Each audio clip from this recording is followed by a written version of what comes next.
여러분은 언약 안에 있는 하나님의 자녀들입니다. 하나님의 말씀을 성취해 나갈 언약의 백성들이에요. 요셉은요, 기도의 사람이었어요. 요셉은 언약의 사람이었고 성공의 사람이었어요. 내가 어디에 있어야 될지 아는 사람이었어요. 할렐루야. 여러분이 오늘 어디에 있을 줄 알고 있는 사람들이에요. 요셉이 기도의 사람이었기 때문에 문제가 와도 당황하지 않았어요. 잘 나가도 교만하지 않았어요. 처음부터 그랬어요. 아니, 어쩌면 처음부터는 아닐 수도 있어요. 어릴 땐 철이 없었으니까. 하지만 언약과 꿈이 있었기 때문에 하나님의 시간표를 알았고, 내가 있어야 할 자리에 있었고, 내가 해야 될 시간표 했어요.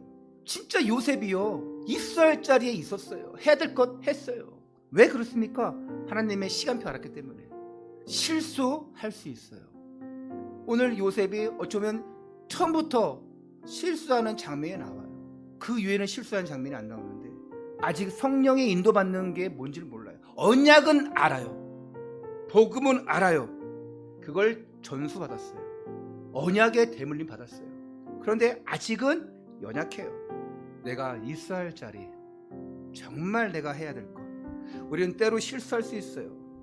아, 이것이 성령인도 아니구나, 그럴 수도 있어요. 그런데 기도하는 사람의 모든 것은 다 성령 인도인 줄 믿습니다.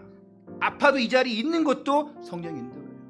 세상 것 다 뒤로 해놓고 내가 하나님 앞에 있는 이 자체가 성령 인도입니다. 자, 창세기 저자는요, 17살 이전까지의 요셉의 생애는 다루지 않아요. 그리고 하나님의 구속사에서 이제 17세 이후의 요셉만 지금 다루고 있습니다.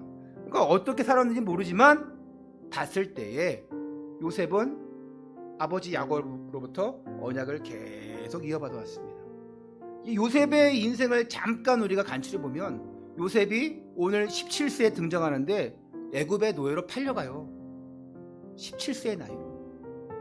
그리고 10년 동안 애굽의 장군 보디발의 집에서 가정 총무로, 노예죠. 노예인데 가정 총무로 일해요. 그리고 27살 되는 해에 보디발의 아내의 그 모함으로 감옥에 갑니다. 그곳에서 최소 3년의 시간을 보내요. 그리고 어찌어찌해서 이루고 가다가 이후 30세에 애굽의 총리가 되어집니다.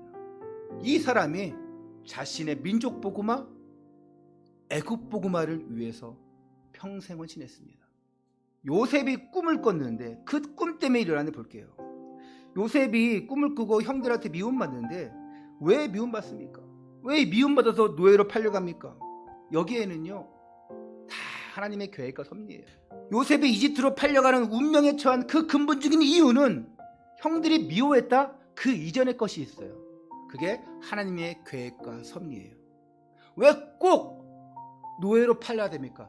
하나님 계획인데 우리가 어찌 알겠어요? 왜 우리에게 이런 고난 줍니까? 하나님의 계획인데 어떻게 할 거예요? 근데 되돌아보니까, 나중에 되돌아보니까 그게 하나님의 계획이었구나.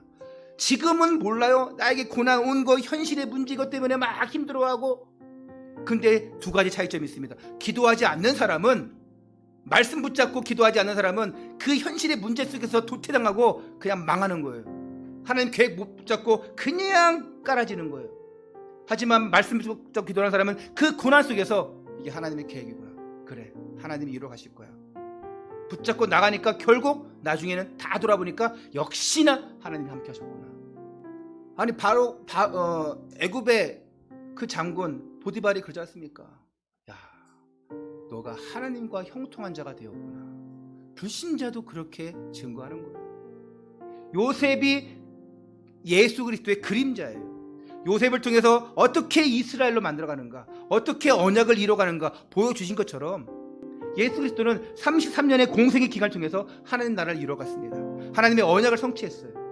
우리도 이 축복의 언약 속에 있어요. 여러분은 이 언약의 바통을 이어왔습니다. 요셉의 그 언약을 우리도 지금 전수받았어요. 바통을 이어받았어요. 그래서 여러분의 인생 이야기가 요셉과 같은 그런 언약의 여정 되시기를 바라고, 어떤 일이 있어도 꿈을 성취하는 그런 언약의 사람 되시기를 축원합니다. 이를 위해서 세 가지 기억하고 명심하라. 예수가 그리스도라는 것에 확실한 답을 가져라. 어떤 일이 있어도 예수가 그리스도. 두 번째로 임마누엘 축복 누리는 키는 뭐냐?